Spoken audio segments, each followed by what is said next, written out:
Hello, everybody. Welcome back to Mon Carnet de Poche. This is Steven, your historian for the moment. And I just want to say thank you for tuning into the last episode of this little mini series regarding society and social structure in colonial Mexico City. We've been able to touch various aspects of the society and how people functioned and went about their daily lives, even though there was a social hierarchy per se. And so today I actually want to talk about what happens when people are pushed, when people are laughed at and kind of taken for granted in society. And it's actually known as the Mexico City Riot of 1692. Essentially, on June 8th of 1692, thousands of people mixed of all races and ethnicities gathered in the heart of Mexico City, just outside the Alhóndiga, which was the public grain warehouse. People were hungry, people were frustrated, and they were in desperate need for change. However, by the end of the day, the vice-regal palace would be up in flames, Spanish officials would be shaken, and unfortunately, the lower castes of society, particularly the indigenous people, would be in quite a bit of trouble from the aftermath of the riot. So today we'll be going through these events, starting with what led up to this critical moment in colonial history. I'll touch a little bit more into the social tensions that set the stage for the riot, the immediate causes, and the aftermath. And we'll actually briefly go over some testimonies and learn how this uprising exposed deep fractures within the colonial system. This event might seem quite distant since it was more than 300 years ago. However, it does raise questions that still resonate today. Like, how do economic crises and social inequalities lead to unrest? How do authorities respond when they face public dissatisfaction? And what can we learn from the voices of those who experienced the turmoil firsthand? I know these are questions I ask myself, specifically because right now I'm doing a master's in public administration, and these are questions that public administrators ought to be asking themselves. And so, as we dig deeper into this topic and today's theme, I invite you all to think about how social and economic pressures shape our communities. Are there boundaries that keep people in place despite their efforts to succeed? I definitely feel so, and I think I've seen it firsthand in my personal life. And how does the community's shared frustrations sometimes boil over into protest or even violence? I know a great example of that might be the January 6th riot or protest or whatever that was, that mess, back in 2021, I think, or was it 2020? Yeah, it was 2021. No? Yeah, 20? Yeah, 21. Yeah, it was after the elections. Anyways, I think we all remember that event pretty darn well. And so, anyways, think about that. Now let's get to it. Let's begin with the backdrop to the 1692 riot. So, the background: Mexico City in the late 17th century.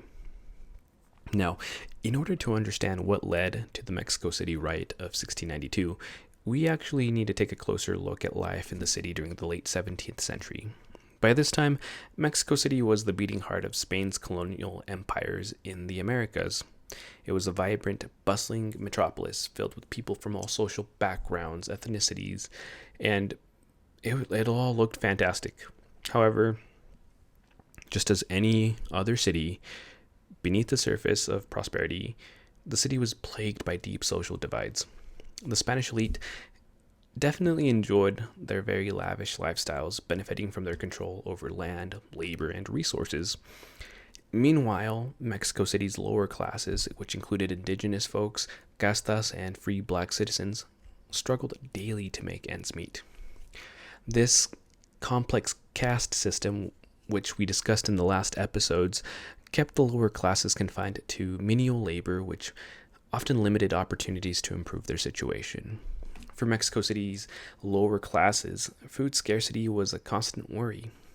The city relied heavily on maize, the staple food for most plebes or common folk. However, in 1691, disaster actually struck the regions south and east and pretty much all around, actually, of Mexico City.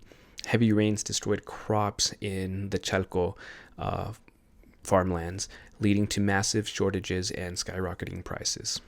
By the time the rains ended, the cost of maize had doubled, pushing the plebes closer to the brink of disaster. So, the situation was dire.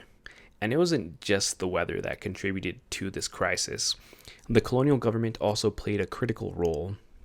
The Viceroy, Conde de Galve, faced intense pressure to keep the economy running smoothly. In 1692, he actually held a council, or what was then called a junta, to address the food shortage. But instead of implementing price controls on maize, the council decided to allow prices to follow market demand, a choice that protected the elite's profits but deepened the struggle for the lower classes. And I know there's an argument to be made about the free market and capitalism, but back then folks were not too worried about that. They just wanted to not die from starvation. For the plebes, when they heard this choice, they felt as though they were betrayed. Rumors spread that the elites were hoarding maize, manipulating prices for their own gain, and so people began to question the government's commitment to their welfare and saw it as a prioritization of profit over their basic needs. Discontent simmered beneath the surface as frustrations mounted, creating a fertile ground for unrest. The people were very much desperate in this moment, but to an extent they still had some hope.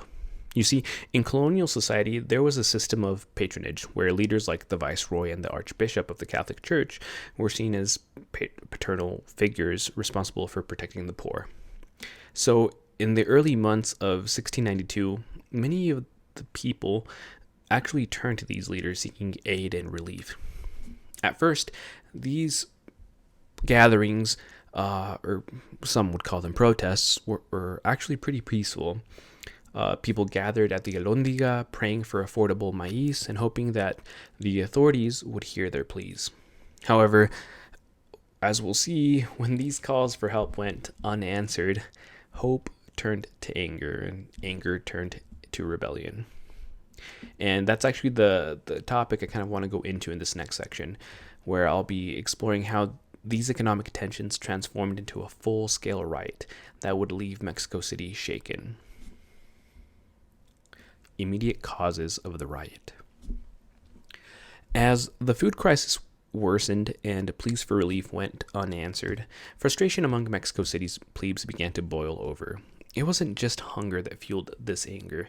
It was the deep sense that the authorities who were supposed to protect them had actually abandoned them in their time of need, all for profit.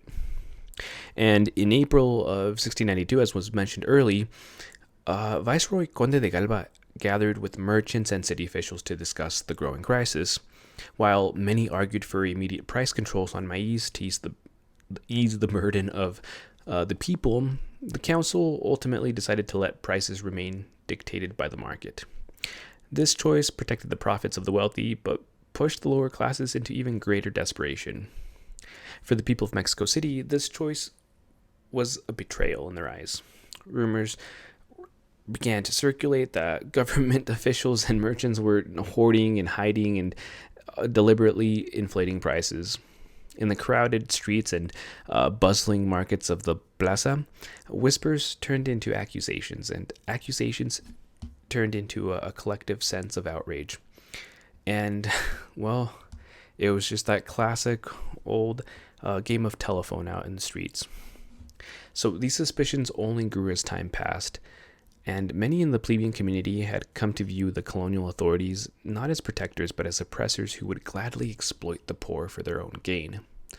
By June, desperation had turned into a mix of fear, anger, and distrust. One of the defining moments came on the morning of June 8th, as the crowd gathered outside the Alhóndiga.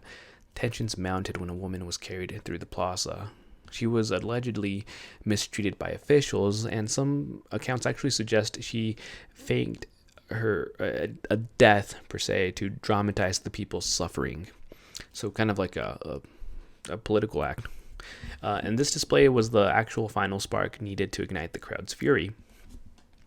What began as a protest over maize soon spiraled out of control.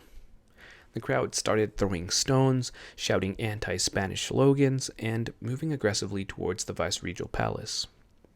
Thousands of indigenous people, mestizos, mulattos, and other plebes joined in, filling the streets as they demanded action from their leaders. However, rather than listening to the crowd's grievances, the authorities closed the doors of the palace, ignoring their demands. Denied an audience, the crowd's frustration boiled over into violence. Stones gave way to torches, and soon the plaza was in flames as the mob turned in their anger on the very symbol of colonial power. Shops were looted, Spanish-owned businesses were ransacked, and the symbols of colonial power that had once been untouchable were suddenly very vulnerable. The plaza became a war zone as the crowd's anger manifested in a massive outburst of destruction. This explosion of violence wasn't just about food. It was a powerful rejection of colonial authority and a demand for justice.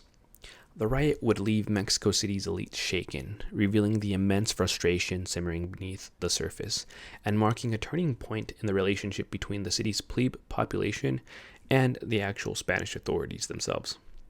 And so, in this next section, let's take a look at how the Spanish authorities responded to this riot and the severe reprisal faced by indigenous and Castas communities. What followed was a crackdown that exposed the colonial government's fears of its own people and their willingness to go to great lengths to maintain control. Aftermath and reactions. The morning after the riot, Mexico City's center was unrecognizable. Charred buildings, shattered windows, and looted shops marked the heart of the colonial capital. For the Spanish authorities, the destruction wasn't just physical. It was actually a very terrifying glimpse into the power of the unified lower classes, something that they had feared, and rightfully so, maybe. In the days that followed, colonial authorities scrambled to restore order and control. They quickly blamed the indigenous population for the violence, framing the riot as an Indian uprising, rather than a response to economic depression and desperation. By scapegoating the indigenous community, officials aimed to justify a harsh crackdown and regain control through intimidation.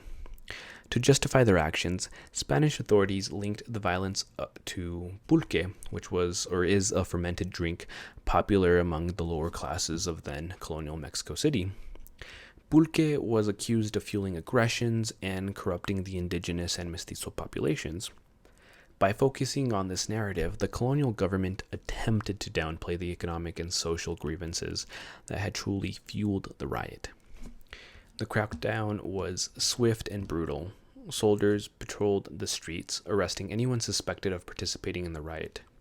Scores of indigenous people and Castas were taken into custody, and many faced harsh interrogations. Torture was often used to extract confessions, and testimonies were forced from people. Among those arrested was Felipe de la Cruz, a prominent mestizo who worked as a shoemaker. Under torture, Felipe confessed to inciting others to violence. Though there is little evidence he did anything more than join the crowd, his testimony was used as proof of a conspiracy among the lower class to overthrow Spanish rule. A very convenient narrative for the authorities. Another suspect, José Ramos, a mestizo tailor, faced similar treatment. Forced to admit his involvement in the riot, José later recanted, but his testimony had already served its purpose. Stories of seditious Castas and treacherous indigenous rioters spread through colonial society, reinforcing the narrative that the riot was a racial uprising rather than a cry for justice. The viceroy and his council actually implemented new restrictions to control the indigenous population, including curfews. They limited access to the central plaza, and they had bans on gatherings. Indigenous people and Castas were increasingly surveillanced, as colonial authorities feared another uprising. Yet, for all the harsh measures, the authorities missed the core issue here. They addressed the symptoms of the riot, which were anger, destruction, and defiance. However, they ignored the main causes, which was a society deeply divided by race, class, and access to resources. While they could punish individuals, they couldn't erase the underlying frustration that had fueled the riot in the first place. The official narrative of the 1692 riot as an indigenous or an Indian rebellion became entrenched in colonial records, obscuring the real motivations of the people who participated. The authorities' refusal to acknowledge the economic desperation and social inequality at the root of the riot only ensured that these tensions would persist and eventually lead to independence during the War of 1810 to 1821.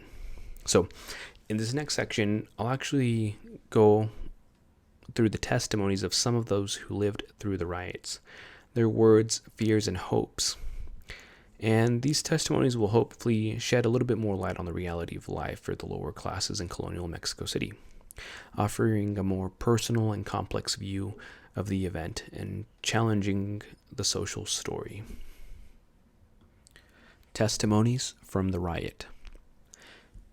To truly understand the 1692 riot, we need to actually hear from the people who lived through it. Their voices reveal the fears, frustrations, and motivations that fueled the uprising.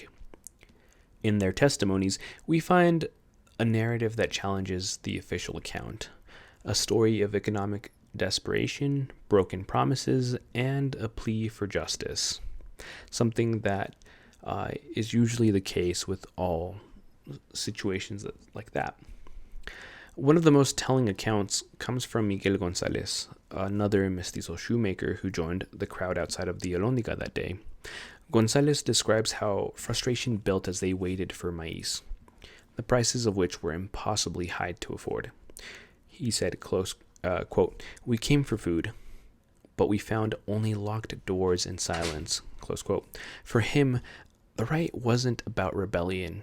It was about survival. It was about food.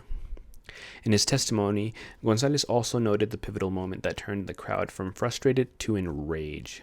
The incident with the woman that was carried through the plaza. He recalled the way the crowd fell silent, then erupted, their anger no longer being able to be contained. His words convey a raw energy of that moment. Quote, "Her suffering became ours, her injury our reason," close quote. Another testimony comes from Maria de la Cruz, an indigenous vendor who was at the market that day. Maria recounted how, as the chaos unfolded, she and others simply tried to protect their small stalls from looters. Quote, "We were caught in a storm not of our making," close quote. She stated, emphasizing that not everyone involved in the riot was there to cause harm. Many were simply trapped in the conflict as it escalated, and that's actually something very common that we see occur when riots like these happen. For Maria, the riot was not a moment of instant rebellion. The riot was a moment of terror, but also of bitter understanding. In her very own words, quote, "We have always been at the mercy of others, of prices, of food, of the viceroy's choices. That day, we chose to speak," close quote. Her testimony captures the complex motivations of the crowd, revealing that for many, the riot was an act of defiance, a way to express a long-suppressed sense of powerlessness. Then there are the Spanish witnesses, like Mr. or Señor Góngora, a well-known historian who observed the riot from a distance. His account reflects a mixture of fear and disdain, viewing the events as an outburst of, quote, barbarism by the indigenous and Casta populations. Góngora describes the rioters as drunk on pulque and rage, a view that reinforced the narrative of the lower classes as unruly and dangerous. Señor Góngora's account shows the deep social divide in colonial Mexico City. For him and others in the elite, the riot was not about the city's economic inequalities or systemic neglect. It was an Indian rebellion, a threat to colonial order. His perspective reveals how the ruling class distanced themselves from the realities faced by the everyday plebes. These testimonies present a stark contrast. While the plebeians and the indigenous witnesses spoke of hunger, injustice, and survival, the Spanish authorities saw disorder, defiance, and a challenge to their control. This gap between lived reality and official narrative only grew wider as more testimonies were regarded under duress. These voices gave us a rare glimpse into the minds and motivations of the people involved. They reveal a protest fueled by hunger, a plea for justice, and an expression of frustration with a system that had failed them. Together, they tell a story far more complex than the official narrative allowed. In the end, these testimonies challenge us to rethink the riot. Was it really an act of rebellion, or a desperate attempt to be heard? And how might these voices, both of anger and of pain, help us understand the challenges faced by those at the margins of society? Reflection and long-term implications. The riot of 1692 left scars not just on the buildings and streets of Mexico City, but also on the fabric of colonial society. While Spanish officials quickly rebuilt the physical structures, the underlying social and economic tensions remained, simmering beneath the surface. In the wake of the riot, the Spanish elite responded not by addressing the needs of the people, but by tightening their control. Indigenous people and Castas faced more restrictions on their movement and activities, while the colonial government enforced stricter surveillance and limited their access to the central plaza and public spaces. However, despite these measures, the deeper issues, poverty, inequality, and exploitation, were never truly addressed. The colonial government's response focused on control rather than reform, revealing a fear of the very people who kept the economy running. In fact, the riot exposed the fragility of colonial rule. Beneath the elite's power lay a population that, while oppressed, still had the potential to disrupt the social order. For the plebeians of Mexico City, the riot was a reminder of their collective power, a moment when their voices were heard, even if only through violence. So, looking back, the 1692 riot holds lessons that resonate even today. Social unrest often stems not from a single event, but from a buildup of unresolved tensions. When basic needs go unmet and justice is inaccessible, people are driven to act.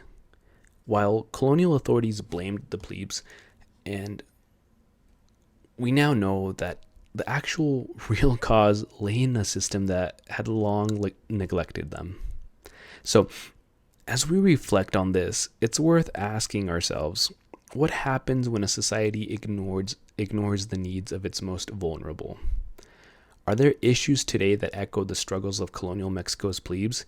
And how does the community's shared frustration sometimes become a catalyst for change? I know currently in the US, where I'm living, there is many issues going on. I know for a fact that our society ignores the needs of its most vulnerable people. I see it. I think we all see it.